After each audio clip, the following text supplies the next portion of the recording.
Radhe Radhe, good morning. आप सभी का बहुत बहुत स्वागत है। आज है नाग पंचमी। नाग पंचमी पर हमारे यहाँ कैसे पूजा की जाती है सब कुछ इस वीडियो में आप सबके साथ शेयर करूंगी। सबसे पहले किया मैंने दहली पूजन, उसके बाद चली गई मैं स्नान करने के लिए। घर की साफ़ सफाई मैं सुबह उठकर ही कर लेती हूँ। बस इसके बाद हो गई हूँ तैयार होने के बाद मेरे घर के मंदिर में जितने देवी देवता हैं सभी को नित्य पूजा करने के बाद जो है ना मैं करूँगी अब नाग पंचमी की पूजा। तो कोई भी तीज त्यौहार हो सबसे पहले अपने ठाकुर जी की पूजा करती हूँ, उसके बाद त्योहारों की पूजा मेरे घर में होती है।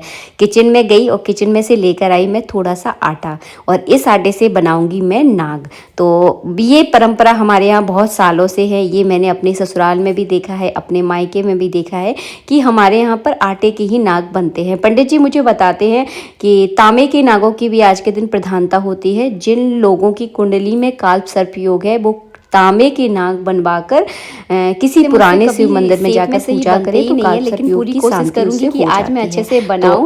तो आटा जो है नाग पंचमी के दिन 9 नाग बनाने की प्रधानता है, ये मैंने अच्छे से पढ़ा है। तो हो सकेगा तो मैं कम्युनिटी पर इसका पोस्ट मैं आप लोगों के लिए डाल दूंगी, आप लोग अच्छे से जानकारी आपको भी मिलेगी इससे। तो 9 नाग बनाने की प्रधानता है, ये रिसेंटली मुझे अभी पता चला है। वैसे अगर हमारे पूर्वजों को देखा जाए तो 5-7 नाग सभी लोग बनाते थे, लेकिन मैंने रिसेंटली इसे पढ़ा तो आप लोगों के साथ शेयर कर रही हूँ क्योंकि विश्वास आप लोग करते हो और एक नई जानकारी देना हमारा कर्तव्य होता है। तो इस बार जो है ना मैं 9 नाग बना रही हूँ। किस तरह से बनाए जाते हैं, शिवलिंग की चारों दिशाओं में 9 नाग रखे जाते हैं। 4 दिशाएं होती हैं और 4 कोने होते हैं, तो वो 4 दिशाएं और 4 कोनों में आपको 8 नाग जो है ना रखने होते हैं। तो मैं इस गोले में जो है ना सारे नागों को रख दूंगी गोलाई में, और बीच में आपको बनाने हैं मिट्टी के शिवलिंग। 8 नाग हमें शिवलिंग की चारों दिशाओं में रखने हैं और 1 नाग हमें शिवलिंग के पास रखना है। इसके बाद आ गई मैं किचन में बेलना को लेने। अब आप पूछोगे दीदी कि नाग पंचमी में बेलने का क्या काम। नाग पंचमी में बेलने की ही महत्वपूर्ण प्रधानता होती है। बेलने के बराबर के तौल का आटा जो है ना आज के दिन माताएं मतलब माँ खाती हैं। जिनके जितने बच्चे होते हैं उतने ही बराबर बेलने के बराबर का आटा जो है ना आज के दिन खाया जाता है। उदाहरण के लिए जैसे कि मैं आपको बता दूं, मेरा एक बेटा है तो मैं एक बेलने के तौल के बराबर का आटा ही आज पूरे दिन में मैं खाने वाली हूँ। तो मैं जा रही हूँ इस बेलने को तुलवाने के लिए, और एक मुट्ठी आटा कम से कम इसमें हो जाता है। तो इतना आटा कम से कम आज आपको खाना ही होता है। अगर आपको इसके से ज़्यादा अगर भूख लग रही है तो इसके अलावा भी आप कुछ खा सकते हैं, ऐसा नहीं है कि नहीं खाया जाता। जो लोग नियम ले लेते हैं वो तो इस परंपरा को निभाते हैं कि केवल इसी को खाते हैं, लेकिन जो लोग नियम नहीं लेते वो इससे भी ज़्यादा जो है ना खा सकते हैं।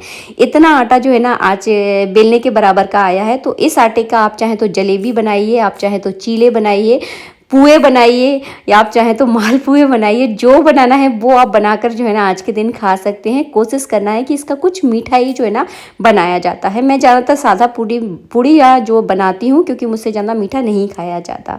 इसके बाद करूँगी मैं पूजा। तो पूजा करने के लिए मैंने एक पटा लिया है। नीचे ज़मीन को आप अच्छे से सबसे पहले साफ़ कर लें क्योंकि इस जगह आप पूजा करने वाले हैं। इसके बाद इसके ऊपर हम बिछाएंगे कपड़ा। सफ़ेद कलर का कपड़े का प्रयोग जो है ना आप कर सकते हैं। भगवान शिव की पूजा यहाँ पर होने वाली है तो सफ़ेद कलर की टॉवल जो है ना मैंने इस तरह से ले ली है, और इसी पटे पर रखने वाले हैं हम जो नाग देवता भगवान शिव हमने बनाए हैं। तो उनको जो है ना इस तरह से हम विराजमान करेंगे। सबसे पहले आपको ध्यान करना है सभी नाग देवताओं का, शिवलिंग का आपको मन में ध्यान करना है कि जब तक हम इनकी पूजा करेंगे तब तक आप इन नाग देवताओं में आकर विराजमान हो जाइए।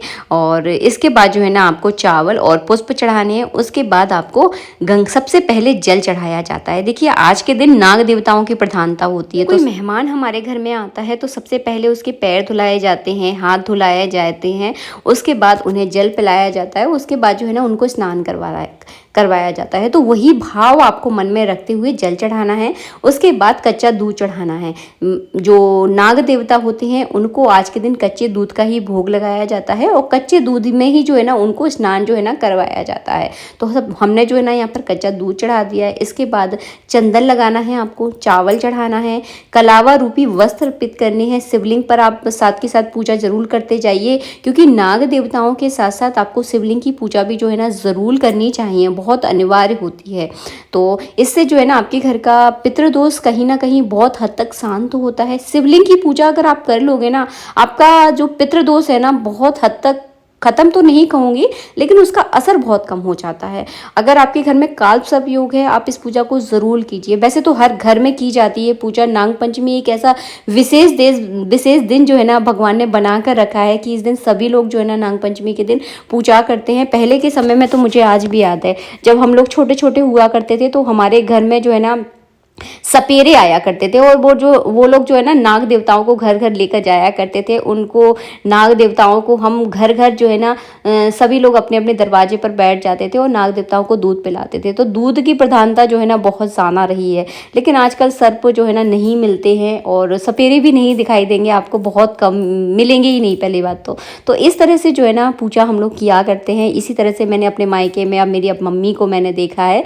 तो इस तरह से आपको पूजा करनी है। बेलपत्र हैं तो बेलपत्र चढ़ा दीजिएगा, फूल हैं तो फूल चढ़ा दीजिएगा। इसके बाद आपको आरती करनी है। आरती करने के बाद जल का अर्घ देना है। तो बिल्कुल सादा सिंपल सरल तरीके से मैं नाग पंचमी पर इसी तरह से पूजा करती हूँ। क्या खाया जाता है वो मैं आपको पहले ही बता चुकी हूँ। आशा करती हूँ वीडियो आपको बहुत अच्छा लगा होगा। वीडियो अच्छा लगा है तो प्लीज़ वीडियो को लाइक ज़रूर कर लें।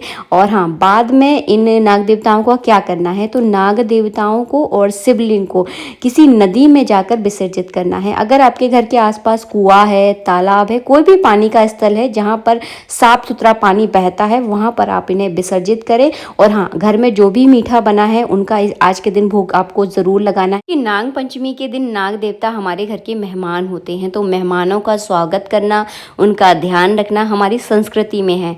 तो क्या करना है, आपको घर में जो भी मीठा बना है उसका आज के दिन आप भोग ज़रूर लगाएं। उनके नाम का आप भोग लगा दीजिए, और बस भोग लगाने के बाद उनको अपने घर से विसर्जित यानी विदा कर दीजिए। राधे राधे, जय श्री राधे।